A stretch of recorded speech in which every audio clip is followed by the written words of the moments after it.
Un cordial saludo a todos los hermanos que están viendo este video. Les habla su hermano en Cristo, José Morales. Tocar trompeta en Sión presenta mensajes de amonestación para los tiempos finales que estamos viviendo.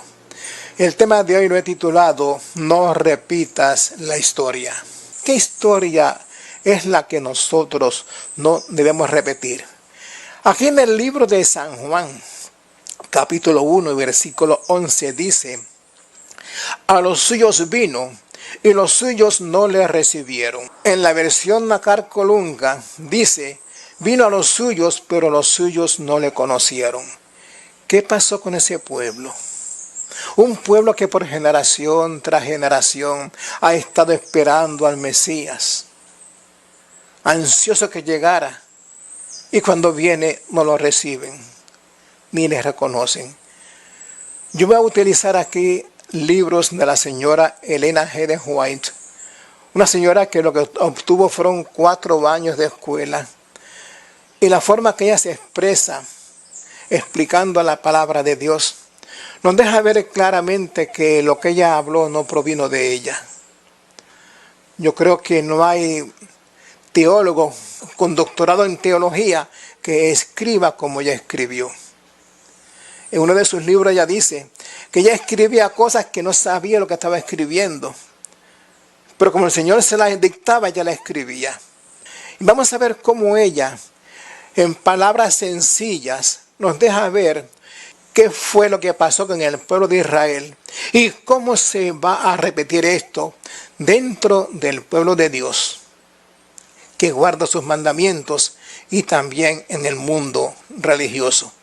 Vamos a ver qué pasó con el pueblo de Israel. Si usted quiere alguno de esos libros de Elena G. de White, se encuentran por la internet y puede conseguirlo completamente gratuito, tanto en video como para leerlo. Dice Profetas y Reyes, página 524, como nación, el pueblo de Israel, aunque deseaba el advenimiento del Mesías, estaba tan separado de Dios que en su corazón y en su vida que no podían tener un concepto correcto del carácter ni de la misión del Redentor prometido. En vez de desear la redención del pecado, así como la gloria y la paz de la santidad, su corazón anhelaba obtener liberación de sus enemigos nacionales y recobrar el poder mundanal. Esperaba al Mesías como conquistador que quebrase todo yugo y exaltase a Israel para que dominase todas las naciones. Así había logrado Satanás preparar el corazón del pueblo para que rechazase al Salvador cuando apareciera. Vemos cómo el enemigo obró en la mente de estos líderes para impedir que el pueblo conociera la verdad en cuanto a la misión correcta del Mesías. Otra cita dice: en el conflicto de los siglos, página 358, dice: cuando se produjo el primer advenimiento de Cristo, los sacerdotes y los fariseos de la ciudad santa, a quienes fueran confiados los oráculos de Dios, habrían podido discernir las señales de los tiempos y proclamar la venida del Mesías prometido. La profecía de Miqueas señalaba el lugar de su nacimiento, Miqueas 5:2. Daniel especificaba el tiempo de su advenimiento, Daniel 9:25. Dios había encomendado estas profecías a los caudillos de Israel. No tenían pues excusas por no saber que el Mesías estaba a punto de llegar y por no habérselo dicho al pueblo. Así que ellos tenían todo el conocimiento y tenían todas las profecías para que le dijeran al pueblo cuándo Jesús iba a venir y también cuál era su misión y no engañarlo. También en el conflicto de los siglos, en la siguiente página 359 dice: un ángel desciende a la tierra para ver quiénes estaban preparados para dar la bienvenida a Jesús. pero no puede discernir señal alguna de expectación. No oye ninguna voz de alabanza ni de triunfo que anuncie que la venida del Mesías es inminente. No hay señal de que se espere a Cristo ni preparativo para recibir al príncipe de la vida. El ángel se cierne durante un momento sobre la ciudad escogida y sobre el templo donde durante siglos y siglos se manifestará la divina presencia. Pero allí también se nota la misma indiferencia. No hay señal de que se espera a Cristo ni preparativos para recibir al príncipe de la vida. Hermano, es algo doloroso que un pueblo que tanto tiempo estuvo esperando al Mesías, y cuando Él viene, cuando llega el cumplimiento del tiempo, que los dirigentes del pueblo tenían conocimiento, si hubieran estudiado diligentemente las Escrituras y no se hubieran dejado influenciar por el enemigo y por el orgullo, ellos hubieran amonestado al pueblo y lo hubieran recibido. Espero que esto no se repita con nosotros. En el libro Cada día con Dios, página 502, dice: antes de la primera venida de Cristo y en ocasión de ese acontecimiento, los maestros religiosos crearon ideas extrañas tan íntimamente mezcladas con porciones de verdad que llegaron a tener un tremendo poder para engañar, y apartaron a las almas de Dios, aunque seguían conservando aspecto de verdaderos adoradores del Señor. ¿Ven cómo el enemigo obra? Personas que aparentan ser una cosa bien religiosa, pero no, se crean mezclando porciones de engaño con verdad para confundir al pueblo. De esa forma, mis hermanos, el enemigo obró a través de los líderes del pueblo de Dios que guardaba sus mandamientos. Aquí en el libro de San Juan, capítulo 19, versículos 14 y 15, dice: y era la preparación de la Pascua, y como la hora sexta, entonces dijo a los judíos: he aquí vuestro rey. Mas ellos dieron voces: fuera, fuera, crucifíquenle. Pilato les dice: ¿a vuestro rey es de crucificar? Los príncipes sacerdotes respondieron: no tenemos rey sino a César. Vemos cómo ellos rechazaron al Mesías. A los suyos vino y los suyos no lo recibieron. Rechazaron al Mesías que por tantas generaciones estuvieron esperando, y lamentablemente aún en el año en que vivimos continúan esperando a ese Mesías que ya hace ya 2000 años que vino.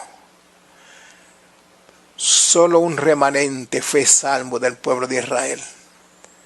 En Romanos capítulo 9, versículo 27 dice: Isaías también clama tocante a Israel: aunque fuere el número de los hijos de Israel como la arena del mar, un remanente será salvo. Sí, mis hermanos, un remanente fue salvo del pueblo de Israel, como lo predijo el profeta Isaías. Ahora veamos cómo surgió ese remanente del pueblo de Israel en los días de Cristo. En Hechos de los Apóstoles, página 302, ella amplía esto y dice: a pesar del fracaso de Israel como nación, había entre ellos un buen remanente que se salvaría. En el tiempo del advenimiento del Salvador, habían hombres y mujeres fieles que habían recibido con alegría el mensaje de Juan el Bautista, y habían sido inducidos así a estudiar de nuevo las profecías concernientes al Mesías. Cuando se fundó la iglesia cristiana primitiva, estaba compuesta de estos fieles judíos que reconocieron a Jesús de Nazaret como aquel cuyo advenimiento habían anhelado. A este remanente se refiere Pablo, de la iglesia. Cuando este pequeño grupo oye a Juan el Bautista hablando, que se maravillaron con lo que él estaba diciendo, y no concordaba con lo que los dirigentes del pueblo estaban diciendo en el templo, se pusieron a estudiar las profecías del Mesías. Y cuando se dieron cuenta que Juan el Bautista decía la verdad de acuerdo a la profecía, se unieron con Juan el Bautista para escucharlo y continuaron con él. Se dieron cuenta que los dirigentes del pueblo no estaban diciendo la verdad en cuanto a la venida del Mesías. Juan el Bautista predicaba desde el desierto, porque en la iglesia o en el templo no se le permitía usarlo porque sus enseñanzas contradecían lo que decían los líderes del pueblo de aquel entonces. Ahora vamos a analizar algunos pensamientos de cómo el pueblo de Dios, que guarda sus mandamientos, y el mundo religioso está imitando lo que pasó con el pueblo de Israel. En Eventos de los Últimos Días, página 152 dice: en las escenas finales de la historia de esta tierra, hombres a quienes Dios ha honrado grandemente, imitarán al antiguo Israel. Un abandono de los grandes principios que Cristo ha establecido en sus enseñanzas, la implementación de proyectos humanos, usando las escrituras para justificar un curso de acción equivocado bajo la operación perversa de Lucifer, confirmarán a los hombres en el error y la verdad que necesitan para protegernos de prácticas erróneas se filtrará de su alma, así como el agua se filtra de un vaso agrietado. Eso lo estamos viendo hoy en día en la actualidad. Se está dejando a un lado el mensaje que se tiene que predicar para este tiempo, la verdad de la palabra de Dios, para estar enseñando ideas erróneas para apartar al pueblo de Dios de las verdades que necesita para este tiempo. Otra cita dice, en Maranata, página 57, lo experimentado en lo pasado se repetirá. En lo porvenir, las supersticiones satánicas, dice, cobrarán formas nuevas. Dice, el error será presentado de un modo agradable y halagueño. Falsas teorías, revestidas de luz, serán presentadas al pueblo de Dios. Así procurará Satanás engañar a los mismos escogidos si fuere posible. A aquellos que han tenido más luz es a quienes Satanás trata con mayor empeño en seducir. Hermanos, se presentarán mensajes agradables, halagueños al pueblo de Dios y al mundo religioso. Pero miren qué interesante esto. Primero se presentarán falsas teorías revestidas de luz al pueblo de Dios. El enemigo utilizará a personas que tengan mayor conocimiento, que sea más apreciada por el público. Tenemos que tener cuidado, porque aquellos a quienes queremos mucho y tienen mucho conocimiento son los que el enemigo está utilizando para traernos un mensaje erróneo. Como confiamos en ellos, por eso es muy importante hacer como hicieron los judíos, que cuando oyeron a Juan el Bautista en el desierto predicando, escudriñaron las profecías y se dieron cuenta que en Juan el Bautista, aunque estaba fuera de la iglesia, estaba amonestando al pueblo en la forma correcta y no como estaban haciéndolo los dirigentes en el templo. En 2 de Timoteo 4, versículos 3 y 4 dice, porque vendrá tiempo cuando no sufrirán la sana doctrina, antes teniendo comezón de oír, se amontonarán maestros conforme a sus propias concupiscencias. Y dice, y apartarán de la verdad el oído y se volverán a las fábulas.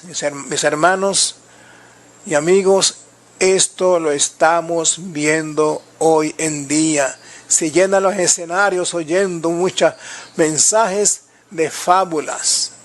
La sana doctrina es la verdad bíblica, la verdad que promueva piedad y devoción, que confirma al pueblo de Dios en la fe. Por el enemigo no quiere que esa verdad sea presentada y ha obrado y está obrando en medio de los líderes, tanto del pueblo que aguanta los mandamientos de Dios como en el mundo religioso, para complacer a aquellos que solamente tienen comezón de oír, para que se sientan bien satisfechos y ninguno se sienta mal. En el libro Profetas y Reyes, página 103, dice: hoy también es necesario que se eleve una reprensión severa, porque graves pecados han separado al pueblo de Dios. Los suaves sermones que se predican con tanta frecuencia no hacen impresión duradera. La trompeta no deja oír su sonido certero. Los corazones de los hombres no son conmovidos por las claras y agudas verdades de la palabra de Dios. Mis hermanos, los suaves sermones tienen a la iglesia durmiendo. Y mucho bla, bla, bla y poca verdad. Y eso mantiene a la iglesia durmiendo tranquilamente. Y eso va a causar que la iglesia, muchos que nos despierten de ese sueño, cuando el Señor venga, los va a tomar de sorpresa. Y no lo van a reconocer, como pasó con el pueblo de Israel en los días de Cristo. Otra cita que se encuentra en Testimonio para los Ministros, página 409, dice: muchos ocuparán nuestros púlpitos sosteniendo en las manos la antorcha de la falsa profecía encendida por la infernal tea satánica. Si se albergan dudas e incredulidad, los ministros fieles serán retirados de entre aquellos que creen saber tanto. Sí, mis hermanos, aquellos ministros fieles que quieren perseverar amonestando al pueblo serán retirados por aquellos que se creen saber tanto. Los predicadores fieles que no se acojan a la falsa profecía y que albergan dudas e incredulidad serán retirados, pero ellos no quedarán callados. Siguen amonestando al pueblo desde el desierto, como lo hizo Juan el Bautista. Lamentablemente todo esto está pasando porque el diablo está airado y sabe que le queda poco tiempo y no quiere que nadie se salve, y está buscando los medios de cómo introducir una falsa profecía, falsas enseñanzas, para que nadie esté preparado. En Jeremías capítulo 17, versículos 5 y el 7 dice: así ha dicho Jehová, maldito el varón que confía en el hombre y pones carne en su brazo y su corazón se aparta de Jehová. Bendito el varón que confía en Jehová, cuya confianza es Jehová. Si el mensaje de su pastor no está de acuerdo a un escrito está, confiar en él es peligroso. Veamos un corto video del pastor Stephen Board. 4 formas de matar a una iglesia. Nos ayudará a entender mejor lo que está pasando. No lo vea como una crítica.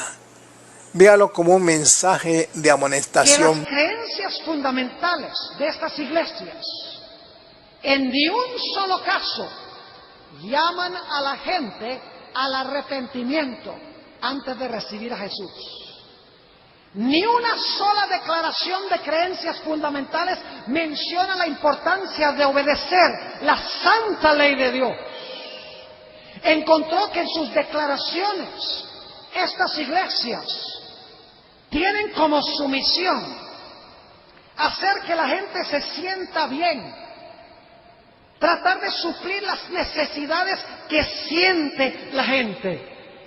Encontró que ellas están moldeando sus métodos de adoración y de música para satisfacer los gustos de los que vienen a estas iglesias.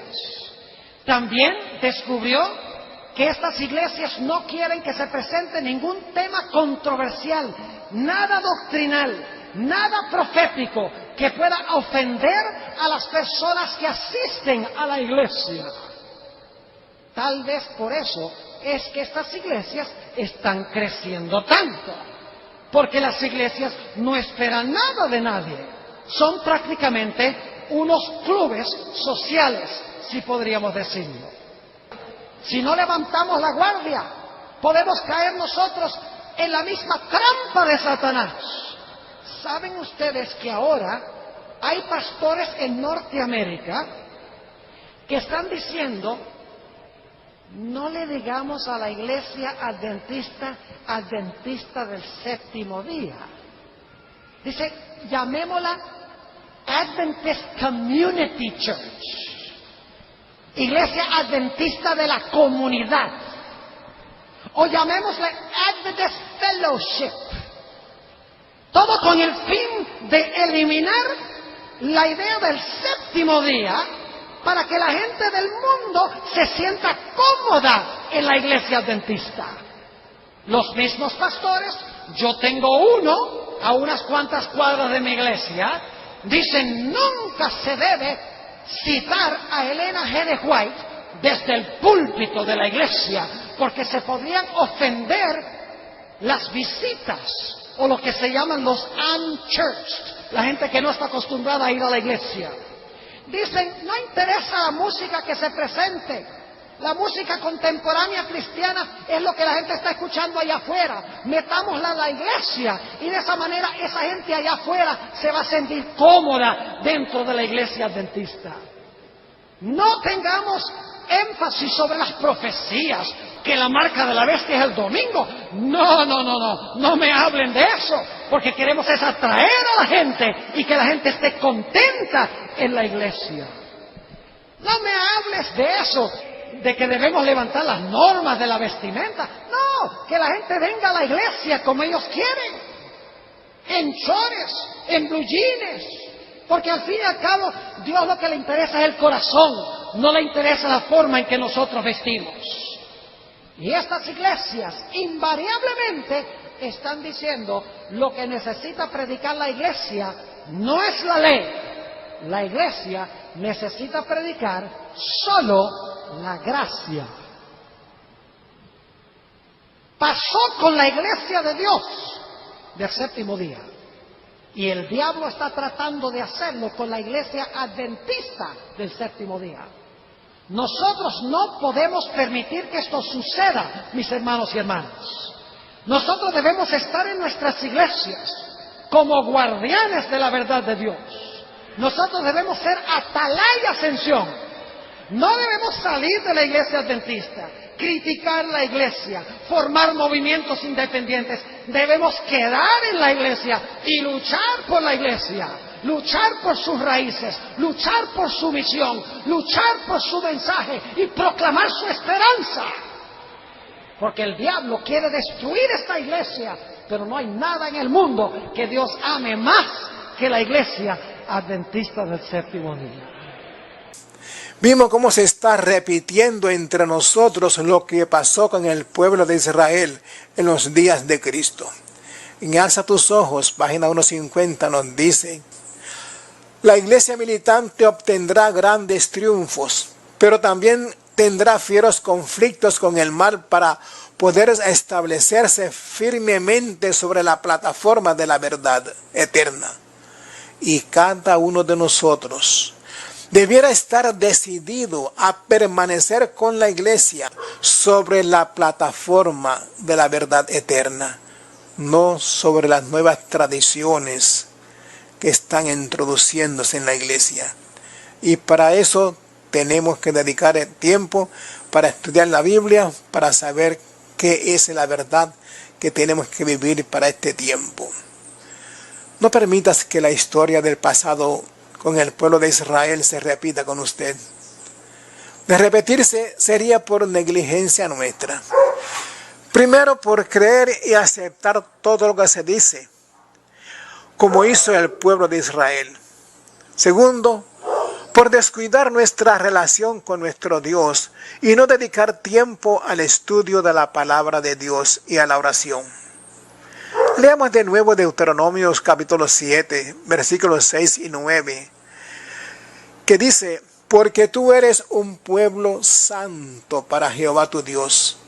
Jehová tu Dios te ha escogido para que le seas un pueblo especial, más que todos los pueblos que están sobre la faz de la tierra. Reconoce, pues, que Jehová tu Dios es Dios, Dios fiel, que guarda el pacto y la misericordia para con los que le aman y guardan sus mandamientos. Si quieres ser parte de ese pueblo que guarda sus mandamientos, dice en 1 de Juan 3:4, porque el pecado es la transgresión de la ley, y por eso es bueno guardarlo para no vivir en pecado.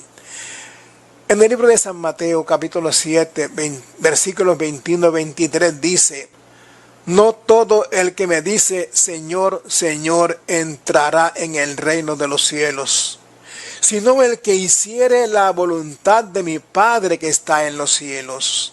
Muchos me dirán en aquel día: Señor, Señor, ¿no profetizamos en tu nombre, y en tu nombre sacamos demonios, y en tu nombre hicimos muchas grandezas? Entonces les confesaré, dice el Señor: nunca os conocí. Apartaos de mí, obradores de maldad.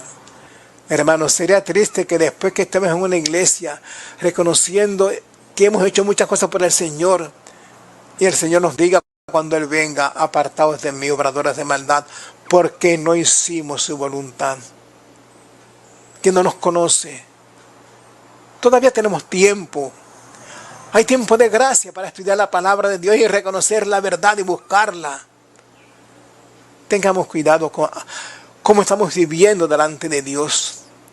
Hagamos de la Biblia, de la palabra, el libro de texto, de guía para que nos prepare para la segunda venida de Cristo. En 1 de Pedro 4:18 dice: y si el justo a duras penas se salva, ¿qué será del impío y del pecador? Hermanos, piensa en esto bien. Todos queremos estar con Cristo en el reino de los cielos. No confiemos nuestra salvación a nadie, sino a la palabra de Dios. Termino con la cita que se encuentra en Números capítulo 6, versículos 24 al 26, que dice: el Señor te bendiga y te guarde. El Señor haga resplandecer su rostro sobre ti y tenga de ti misericordia. El Señor alce a ti su rostro y ponga en ti paz.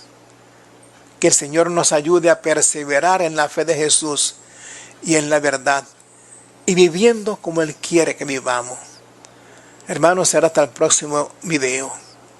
Que el Señor nos cuida a todos. Les habló su hermano en Cristo, José Morales.